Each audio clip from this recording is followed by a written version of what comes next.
नमस्कार, fast money में आपका स्वागत है। मैं हूं आपके साथ संदीप और मेरे सहयोगी कुशल मेरे साथ मौजूद हैं। कुशल, वेरी गुड मॉर्निंग। आज के लिए संकेत अगर आप देखें तो ग्लोबल मार्केट से काफ़ी मिले जुले आपको नजर आएंगे। कल डाउ जोन्स की तो क्लोजिंग पॉजिटिव ही हुई, आधे % के आसपास ये गेंस थे। नैस्डैक फिर से रिकॉर्ड ऊंचाई पे बंद हुआ, लेकिन डाउ जोन्स आप देखिए बहुत छोटे, बहुत सीमित दायरों में कल कारोबार होता हुआ दिखा। 200 पॉइंट के आसपास की रेंज थी और करीब 125 अंकों के आसपास की तेजी के साथ यहाँ पे क्लोजिंग देखने को मिली। आज एशियन मार्केट्स अगर आप देखें तो ज़्यादातर एशियन मार्केट्स आपको हरे निशान में कारोबार करते हुए दिखेंगे। ताइवान के बाजार को अगर आप छोड़ दें, वहाँ पे करीब 1/4% के आसपास की गिरावट है। और दूसरा है एसजीएक्स निफ्टी जो कि करीब 1/4% के आसपास की कमजोरी दिखा रहा है, बावजूद इसके कि कल हमने यूएस के मार्केट्स में अच्छा कारोबार होता हुआ दिखा। और ये इसलिए है क्योंकि डाउ फ्यूचर्स आप देखें हल्की कमजोरी के साथ वहाँ पे कारोबार देखने को मिल रहा है। करीब 38 अंकों के आसपास की गिरावट फिलहाल देखने को मिल रही है। और एसजीएक्स निफ्टी आप देखें जो 1/4% के आसपास की गिरावट है, 10,450 के आसपास के लेवल्स देखने को मिल रहे हैं। तो संकेत काफ़ी मिले जुले हैं। देखना होगा आगे एशियन मार्केट की चाल कैसे रहती है और एसजीएक्स निफ्टी कैसे बिहेव करता है। लेकिन कुशल, आप कैसे रीड कर रहे हैं संकेतों को और कल के परफॉर्मेंस कैसे रहे आपके? बिल्कुल संदीप, तो देखिए अभी जो माहौल बना हुआ है वो काफ़ी वॉलेटिलिटी वाला हमें बोथ यूएस मार्केट्स और इंडियन मार्केट्स में देखने को मिल रहा है। पर्टिकुलरली अगर आप यूएस मार्केट्स की बात करें तो कल के सत्र में काफ़ी अच्छी पॉजिटिव ओपनिंग हमें देखने को मिली थी, पर उसके बाद आखिरी आधे एक घंटे में जो है करीब 200 पॉइंट्स डाउ जोन्स जो है लुढ़कता हुआ नजर आया, क्योंकि जो कोरोना वायरस की चिंता लगातार बढ़ रही है और जो नंबर ऑफ केसेस कई राज्यों में एक रिकॉर्ड स्तर पर पहुंच रहे हैं, उसका जो इम्पैक्ट है वो कहीं ना कहीं ग्लोबल सेंटिमेंट उस पर्टिकुलर मार्केट के लिए खराब कर रहा है। और साथ ही जो डॉक्टर एंथनी फाउसी है, जो इन्फेक्शियस डिसीज के एक्सपर्ट है अमेरिका में, उन्होंने भी इस चीज़ पर जो है चिंता जताई है। और खासकर जो यंगर ऑडियंस है, जो यंगर पॉपुलेशन है, उसमें ये काफ़ी तेज़ी से फैल रहा है। वो एक बड़ा कंसर्न जो है ये एक्सपर्ट्स समझ रहे हैं। तो कहीं ना कहीं वो एक सेंटिमेंटली थोड़ा सा खराब हमें देखने को मिल रहा है। जो नंबर ऑफ केसेस भी, जैसे आप बात कर रहे थे कि 35,000 से ज़्यादा नए मामले देखने को मिले, तो पिछले 2-3 दिन से आप जो एवरेज देख रहे थे वो 30,000 का था और इस बार तो 35,000 प्लस हमें नंबर्स देखने को मिल रहे हैं। पर यूरोपियन मार्केट्स देखें तो बेहतर आर्थिक जो डेटा आते हुए नजर आए, उस वजह से कल 1 से 1.5% की तेजी इन तमाम इंडिसेस में, यूरोपियन इंडिसेस में हमें देखने को मिली थी।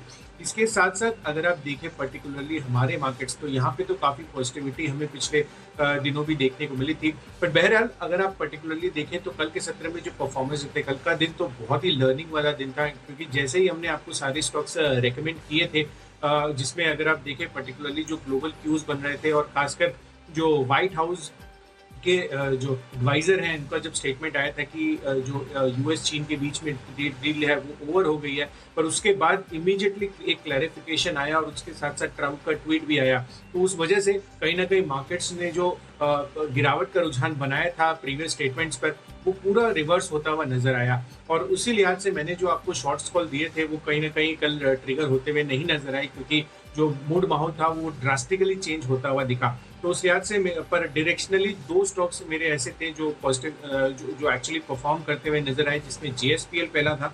144.5 का लो इसने टच किया, 140 का आपको टारगेट दिया था मैंने। और साथ ही टीसीएस, इसने भी कल के सत्र में गिरावट का रुझान दिखाया। 2013 का लो इसने बनाया था, आपको 1980 का मैंने लक्ष्य दिया था। बिल्कुल। और कुशल, जब हम इसी समय कल बात कर रहे थे तो करीब 400 अंकों के आसपास की गिरावट डाउ फ्यूचर्स में और फ्यूचर्स में थी।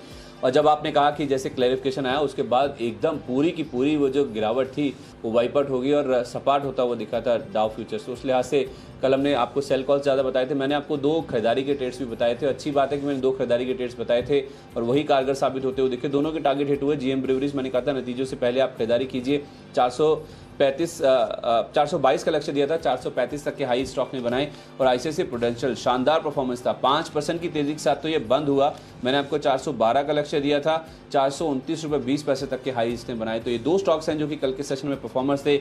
लर्निंग बहुत बड़ी थी, जैसे कुशल आपने कहा। और अब फोकस पूरी तरह से आज के सेशन में एक्सपायरी आ रही है, क्योंकि थर्सडे को एक्सपायरी है, मंथली एक्सपायरी है। तो काफ़ी सारे स्टॉक्स वाइज भी देखा जाए तो जो चेंजेस हैं हम होते हुए दिखते हैं। वीकली एक्सपायरी तो हम देख रहे हैं कि इंडाइसिस में होती है, निफ्टी बैंक निफ्टी में, लेकिन स्टॉक्स के जो एक्सपायरी है ऑप्शंस की, वो कहीं ना कहीं मंथली बेसिस पे होती है। तो उस लिहाज से 5 स्टॉक मैं कुशल आपको ऐसे ही बताऊंगा जो कि वायदा बाजार से है और इसी एडजस्टमेंट के चलते ही आपको फोकस करना होगा। लेकिन शुरुआत में बैंक ऑफ बड़ौदा के साथ करना चाहूँगा, जिसके कल बाजार बंद होने के बाद नतीजे आए और नतीजे बेहद शानदार है। शानदार इसलिए हैं क्योंकि हम जो एक्सपेक्ट कर रहे थे नंबर्स, उससे कहीं अच्छे नंबर्स आते हुए दिखे हैं। खास तौर पे बाकी चीज़ें छोड़ दीजिए, केवल ग्रॉस एनपीए के ऊपर आप फोकस कीजिए। हमारा ऐसा अनुमान था कि इनके जो ग्रॉस एनपीए हैं वो इस बार कहीं ना कहीं बढ़ते हुए दिखेंगे, करीब 11% के आसपास के नंबर्स आएंगे, लेकिन 10.4% से घटकर 9.4% के नंबर्स आए हैं। तो एक चिंता की बात थी कि ग्रॉस एनपीए बढ़ सकते हैं, वो घटकर आए हैं, तो वो एक बड़ी रिलीफ है। और दूसरी बात, 68 करोड़ रुपए का मुनाफा रहने का अनुमान था, 507 करोड़ रुपए के आसपास के मुनाफे के नंबर्स इन्होंने रिपोर्ट किए हैं। तो उस लिहाज से देखा जाए नंबर्स काफ़ी अच्छे हैं, क्योंकि प्रोविजनिंग उतने ज़्यादा नहीं देखने को मिली। इनफैक्ट प्रोविजनिंग जितनी हमने सोची थी उससे ज़्यादा प्रोविजनिंग इस बार देखने को मिली, लेकिन उसके बावजूद भी नंबर्स मुनाफे के फ्रंट पे अच्छे आए हैं और ग्रॉस एनपीए जो कम होकर आए हैं वो एक ज़रूर रिलीफ की बात है। और पीएसयू बैंक में तो हम देख ही नहीं, रन अप बहुत स्ट्रांग देखने को मिल रहा है। आज भी मोमेंटम जारी रहा तो ऊपर में 52 रुपये तक के जो टारगेट्स हैं वो स्टॉक में देखने को मिल सकते हैं। 4980 के आसपास का आपको यहाँ पे स्टॉप लॉस मेंटेन करना होगा। तो एक तो बात होगी पीएसयू बैंक्स की जो कि बहुत अच्छा परफॉर्म कर रहे हैं, और दूसरा स्पेस जो कि बहुत अच्छा कर रहा है वो है फार्मा का। उसमें वोखार्ड एक नाम है जो कि आज मैंने चुना है। देखिए, ऐसे स्टॉक्स जो कि बहुत अच्छा रन अप दिखा चुके हैं उसमें आप वोखार्ड को काउंट नहीं कर सकते हैं। तो उस लिहाज से देखा जाए, एक तो वैल्यूएशन वाइज और अपसाइड की गुंजाइश के लिहाज से देखा जाए, इस स्टॉक में अभी भी मूवमेंट ऊपर और क्या आने के और साथ ही साथ मोमेंटम पकड़ने की जो गुंजाइश है वो काफ़ी ज़्यादा नजर आती है। और इनफैक्ट आज एक न्यूज़ फ्लो भी जो शायद इस स्टॉक को सपोर्ट करता हुआ दिखे। यहाँ पे खबरें ये निकल के सामने आती हुई दिखी हैं कि ये कुछ कोविड-19 से जुड़े हुए जो प्लाज्मा थेरेपी के ट्रायल्स हैं वो अब शुरू करते हुए दिखेंगे। मुंबई में कोरोना के मरीजों पर प्लाज्मा थेरेपी का जो ट्रायल है वो इन्होंने शुरू किया है। तो उस लिहाज से अब ये एक ट्रिगर के तौर पे ज़रूर देखा जाएगा, क्योंकि अभी तो आप देखिए जिस भी कंपनी का कोविड से नाम जुड़ता है फार्मा कंपनी का, देखिए ज़बरदस्त एक्शन वहाँ पे देखने को मिलता है। आपने 2 दिन पहले देखा था, एक केवल दवा लॉन्च करी है ग्लेनमार्क ने, तो उसका इम्पैक्ट आपने देखा था 35% की तेज़ी देखने को मिली थी। और टेस्ट करना और उसके इलाज, उसकी दवा, उसका इंजेक्शन, ये कुछ ऐसी चीज़ें हैं जो कि मार्केट बहुत हाथों हाथ लेता है। तो वोखार्ड में मुझे लगता है इस न्यूज़ फ्लो के चलते आज 301, 305 तक के टारगेट आसानी से आ जाएंगे। 290 रुपये के आसपास का स्टॉप लॉस लगा लीजिए। कुशल, आज भी सेल कॉल्स होंगे आपके पास? हाँ बिल्कुल संदीप, एक सेल कॉल है एक्चुअली। और यहाँ पर जो मेरा जो फोकस है ना वो सेक्टर स्पेसिफिक हो गया है, और पर्टिकुलरली जिस हिसाब का मोमेंटम भारतीय बाजारों में अब हमें देखने को मिल रहा है, कहीं ना कहीं मुझे लग रहा है कि काफ़ी बुलिशनेस जो है इंडियन मार्केट्स में जो है कहीं ना कहीं आती हुई दिख रही है। तो उस लिहाज से आज मेरे जो पहले जो 2 स्टॉक्स हैं वो फर्टिलाइजर स्पेस से अगर आप देखें तो यहाँ पर बहुत ही शानदार तेजी बनती हुई नजर आई है पिछले कुछ दिनों में। और इसका जो कारण है सबसे बड़ा वो ये है कि ये 7वां कंसेक्यूटिव मंथ होगा, यानी कि अगर मई के महीने की बात करें तो वहाँ पर फर्टिलाइजर की जो सेल्स है वो 98% बढ़ती हुई नजर आई है। और साथ साथ अगर आप देखें तो ये 7th कंसेक्यूटिव मंथ रहा है जहाँ पर आपको डबल डिजिट ग्रोथ देखने को मिली है। तो जिस हिसाब से जो ग्रामीण इलाके हैं और जिस हिसाब से फर्टिलाइजर स्पेस की डिमांड बढ़ रही है उसमें कहीं ना कहीं काफ़ी अच्छे रिजल्ट्स आने की उम्मीद है। और इसमें पहला कॉल है फैक्ट का, तो यहाँ पर इसके नतीजे भी कल के सत्र में आने वाले हैं। तो वो एक्सपेक्टेशंस के साथ मुझे लग रहा है कि आज इसमें खरीदारी जो है आपको देखने को मिल सकती है। तो फैक्ट में आपको खरीदारी करनी है 47 के लक्ष्य के लिए, 44.5 का आपको स्टॉप लॉस लगाना होगा। और सेम टर्च पर आपको GSFC इस स्टॉक में भी खरीदारी करनी होगी, और यहाँ पर आपको जो टारगेट लगाना है वो 57 का होगा, और 53 का आपको स्ट्रिक्ट स्टॉप लॉस मेंटेन करना है। ओके, तो ये हुई बात पहले 2 स्टॉक्स की। अब जो आगे बचे हुए स्टॉक्स हैं उनके ऊपर फोकस करते हैं। मेरी लिस्ट में जो अगला नाम है वो है सीमेंस का। जैसे मैंने कुशल आपको कहा था कि एक्सपायरी के ऊपर कहीं ना कहीं पूरा फोकस है, तो कुछ ऐसे स्टॉक्स जिन्होंने इस पूरी सीरीज़ में अगर आप देखें ज़्यादातर पिछले कुछ दिनों में परफॉर्म नहीं किया है, अब वहाँ पे हो सकता है कि कुछ एक्शन आप एक्सपायरी के चलते देखने को मिले कि यहाँ पे शॉर्ट पोजीशंस होंगी तो वो कहीं ना कहीं कवर होती हुई दिखेंगी। और वैसे भी सीमेंस की जहाँ तक बात है तो कुशल, कल भी हम बातचीत कर ही रहे थे, कुछ ऐसे इंफ्रा कंस्ट्रक्शन EPC प्लेस ऐसे जो कि बड़े ऑर्डर्स के लिए बिड करते हैं, क्योंकि चाइना को लेके अब जो कड़ा रुख है वो सरकार अपनाती हुई दिखेगी। तो कुछ ऐसी इंडियन कंपनीज जो कि काफ़ी ज़्यादा प्रबल दावेदार है बड़े प्रोजेक्ट्स के लिए, करीब 75,000 करोड़ रुपए के आसपास के ऐसे प्रोजेक्ट्स हैं। तो उसमें ये कंपनी भी ऐसी है जो कि अगर बिडिंग करती है तो कहीं ना कहीं बड़े प्रोजेक्ट्स के लिए दावेदार बन के सामने आ सकती है। और एक खबर ये भी है कि इनके एक पेरेंट जो है सीमेंस AG, उन्होंने बड़ा हिस्सा बेचा है 48% का, 47.7%, जी हाँ, 18,237 करोड़ रुपए के आसपास में ये डील होती हुई दिखी है। मुझे ऐसा लगता है कि शायद ये इंडियन कंपनी के लिहाज से भी देखा जाए तो इसका इम्पैक्ट ज़रूर आता हुआ दिखेगा, लेकिन फिर भी अगर आप वायदा बाजार के हिसाब से भी देखें तो मुझे लगता है कि FNO साइड से भी ये स्टॉक एप्ट है आज के सेशन में चलने के लिए। तो आप यहाँ पे खरीदारी करके चल सकते हैं। मैंने आपको लेवल्स कैश के दिए हैं, 1130 रुपये का आपका लक्ष्य है, 1090 रुपये के आसपास का आपको स्टॉप लॉस रखना होगा। अब जो अगले 2 स्टॉक्स हैं वो रियल एस्टेट, हाउसिंग या तो फिर हाउसिंग फाइनेंसिंग से जुड़ी हुई जो कंपनी केस हैं उससे जुड़े हुए हैं। पूर्वांकरा पहला नाम है। देखिए रियल एस्टेट स्टॉक्स में जमकर एक्शन देखने को मिला है। कोई भी स्टॉक आप उठा लीजिए, चाहे डीएलएफ देखिए, ऑबरे रियल्टी देखिए, फिनिक्स मिल्स देखिए, काफ़ी अच्छा परफॉर्मेंस पिछले कुछ दिनों में इन स्टॉक्स ने करके दिया है। और गुजर प्रॉपर्टीज़ को भी आप चाहें तो इसमें ऐड कर सकते हैं। अगर आप रिटर्न्स डिलीवर करने की बात में देखें तो कुछ ऐसे छोटे स्टॉक्स कैश सेगमेंट के खासतौर पे जिन्होंने अभी तक परफॉर्म नहीं किया है, जो अंडर परफॉर्मर रहे हैं, जो कंट्रीब्यूट नहीं कर पाए हैं तेज़ी में, अब वहाँ पे एक्शन बनता हुआ दिखेगा। और खासतौर पे मिड कैप्स पे तो ट्रेडर्स का फोकस है ही है। तो एक छोटे टिकट साइज वाला काउंटर है पूर्वांकरा, यहाँ पे आप नजर रखिए। आज मुझे लगता है आसानी से 45-46 तक के टारगेट भी आ जाए तो क्या हैरानी की बात नहीं होगी। 4370 ये आपको अपने स्टॉप लॉस के तौर पे मेंटेन कर रहा है, इसमें आज आप खरीदारी करके चल सकते हैं। बिल्कुल संदीप, इनफैक्ट पूर्वांकरा के तो सबके रिजल्ट्स भी आते हुए नजर आएंगे, तो उसमें देखते हैं कि किस हिसाब का रिएक्शन हमें देखने को मिलता है। बहरहाल मैं अपनी सूची को आगे बढ़ाता हूं और फर्टिलाइजर्स के साथ साथ मुझे ट्रैक्टर स्पेस भी काफ़ी इंटरेस्टिंग लग रहा है। जिस हिसाब से इसकी ग्रामीण इलाकों में डिमांड बढ़ रही है, उस लिहाज से जो इनके ओईएम सप्लायर्स हैं जैसे कि गुडियर इंडिया है, यहाँ पर काफ़ी बढ़िया बढ़त हमें देखने को मिल सकती है इनकी बिक्री में। तो कहीं ना कहीं ये फैक्टर इन आपको करके चल सकते हैं कि गुडियर इंडिया के काफ़ी बढ़िया नंबर्स भी आ सकते हैं। तो यहाँ पर आपको 835 के लक्ष्य के लिए खरीदारी करनी है, 780 रुपये का स्टॉप लॉस लगाना होगा। साथ ही 14 स्टॉक है मेरी सूची में, ये भी ऑटो एंड स्पेस है, महिंद्रा सीआई ऑटोमोटिव। यहाँ पर पॉजिटिव प्रमोटर एक्शन के लिहाज से मैंने खरीदारी की लिस्ट में इसे शामिल किया है, जिसमें promoter participations international auto vehicle ने जो है करीब 1.4% इक्विटी खरीदी है 120 रुपये प्रति शेयर के भाव पर। तो यहाँ पर उस लिहाज से आपको खरीदारी करके चलनी है। काफ़ी बड़ा और बढ़िया कॉर्पोरेट एक्शन यहाँ पे आता हुआ नजर आया है। तो 121 के लक्ष्य के लिए यहाँ पर भी खरीदारी करनी है और 115 का आपको स्टॉप लॉस लगाना होगा। ओके ठीक है। ये जो ब्लॉक डील की बात है तो फिर जो हिस्सेदारी ट्रांसफर हुई है सीमेंस में, उसमें एक अपडेट दे देता हूँ कुशल। इन्होंने इनकी एक जो पेरेंट कंपनी है उन्होंने स्टेक बेचा है 47.7% और 1073.5 ये प्राइस है जिसपे 16.98 करोड़ शेयर बेचे गए हैं। लेकिन इनकी एक और ग्रुप कंपनी है सीमेंट इंटरनेशनल होल्डिंग्स बीवी, उसी ने ये शेयर खरीदे। तो उस लिहाज से ये इंटर से प्रोमोटर ट्रांसफर डील नज़र आती है। तो उस लिहाज से देखा जाए एक्शन जरूर देखने को मिलेगा, लेकिन मेरे को तो लगता है वायदा बाजार के हिसाब से भी सेटअप ऐसा है कि ये स्टॉक कहीं ना कहीं चलता हुआ दिखेगा।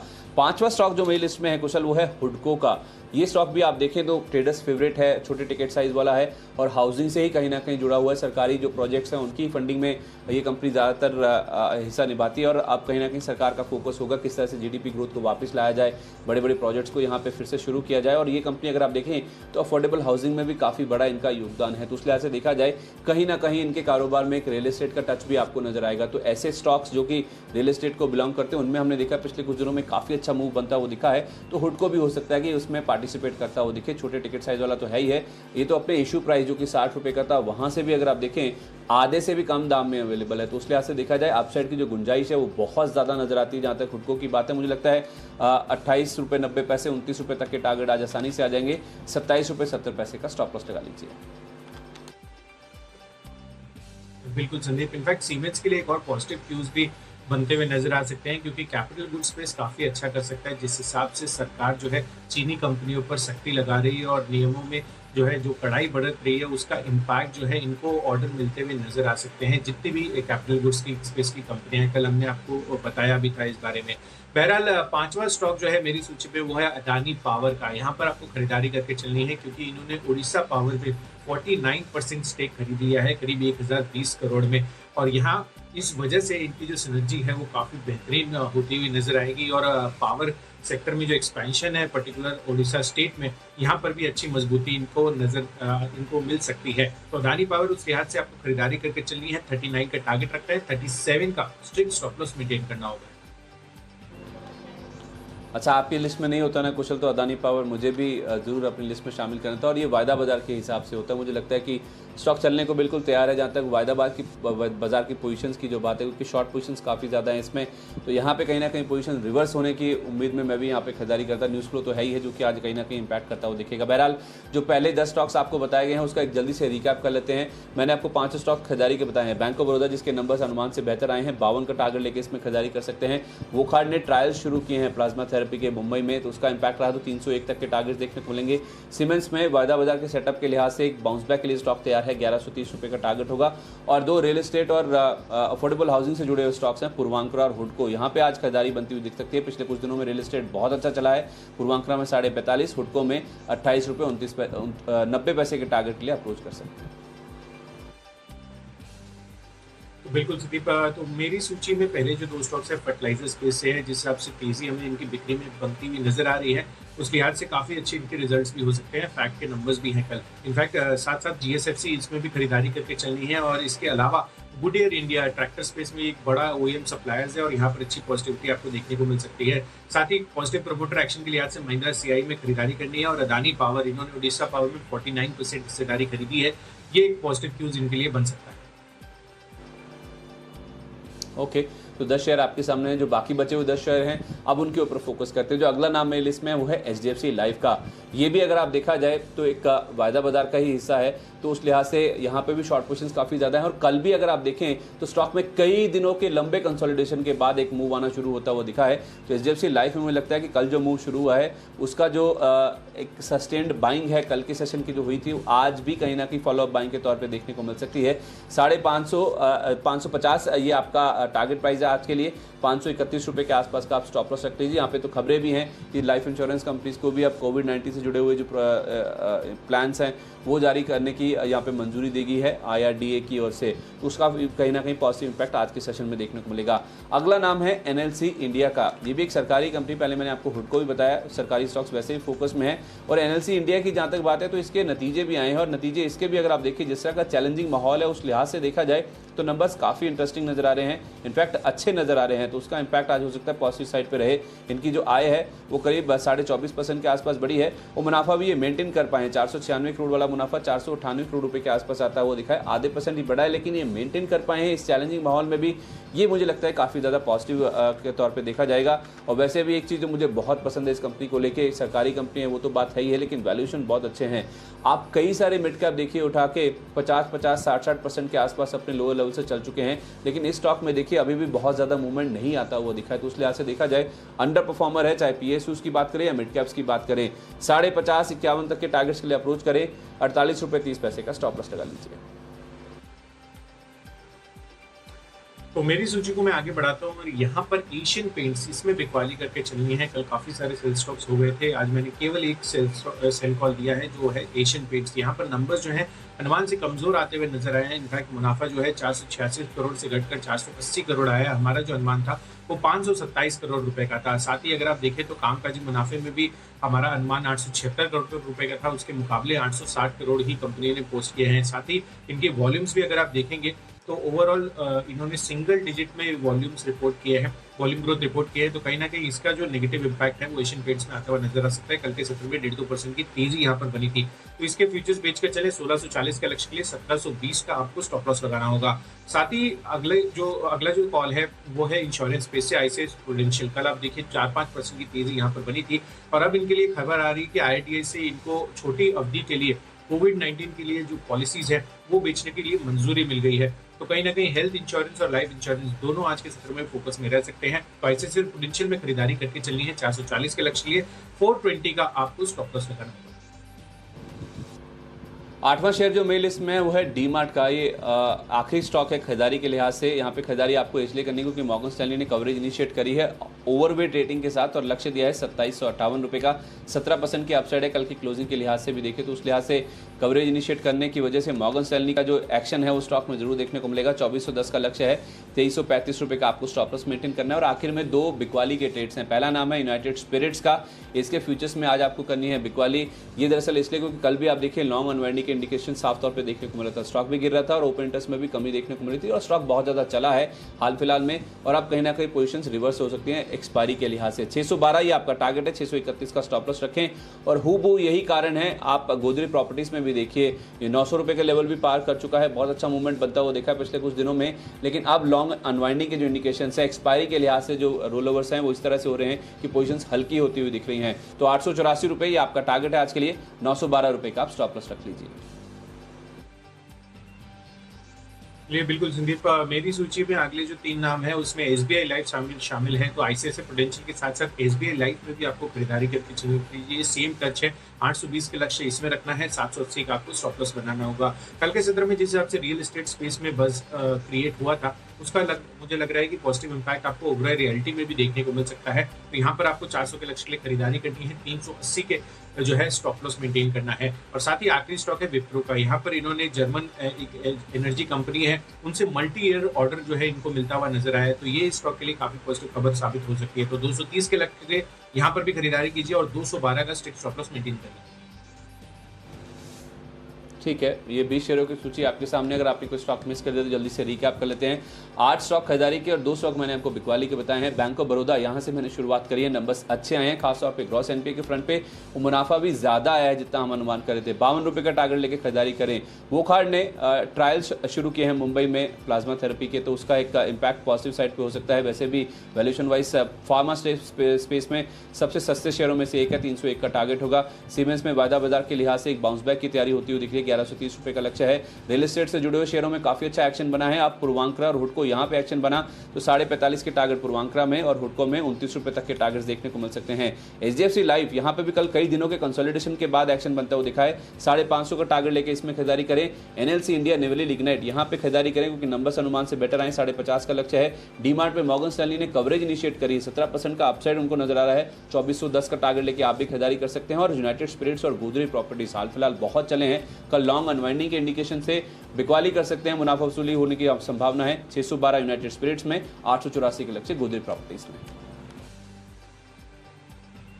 फर्टिलाइजर बिक्री मई महीने में 98% बढ़ती हुई नजर आई और ये 7वां कंसेक्यूटिव महीना था जिसमें डबल डिजिट ग्रोथ देखने को मिली है। तो उसके बाद से मुझे लग रहा है कि कहीं ना कहीं इनके नतीजे जो है काफी बेहतर साइड पर नजर आ सकते हैं। और फैक्ट के तो कल नंबर्स भी है, तो फैक्ट और जीएसएफसी दोनों में आपको खरीदारी करने की राय है। साथ ही ट्रैक्टर स्पेस भी काफी अच्छा लग रहा है, जहां पे ओईएम जो सप्लायर्स हैं गुडियर इंडिया जैसे, यहाँ पर अच्छी तेजी बन सकती है। तो 835 के लक्ष्य के लिए यहाँ पर भी खरीदारी करने की राय है। साथ ही पॉजिटिव प्रमोटर एक्शन के लिहाज से महिंद्रा सीआईई ऑटोमोटिव, इसमें खरीदारी करने की राय है। और साथ साथ अगर आप देखें तो अदानी पावर, ओडिशा पावर में इन्होंने 49% हिस्सेदारी जो खरीदी है वो काफी पॉजिटिव के लिए साबित होती हुई नजर आ सकती है। खराब नतीजों के लिहाज से एशियन पेंट्स में बिकवाली करके चलनी है। इसके अलावा आईआरडीए से जो है छोटी अवधि के लिए कोविड-19 की पॉलिसीज बेचने की मंजूरी मिल गई है। तो लाइफ इंश्योरेंस कंपनियां काफी फोकस में रह सकती है। तो आईसीआईसीआई प्रूडेंशियल और एसबीआई लाइफ, इन दोनों में खरीदारी करने की राय है। रियल एस्टेट काफी बजिंग है और यहाँ पर ओबेरॉय रियल्टी टेक्निकल चार्ट्स पर काफी अच्छा लग रहा है। और अंत में विप्रो, यहाँ पर इन्होंने जर्मन कंपनी से एक मल्टी ईयर ऑर्डर जीता है, तो इनके लिए काफी पॉजिटिव न्यूज अपडेट है। 230 के लक्ष्य के यहाँ पर भी खरीदारी करके चले।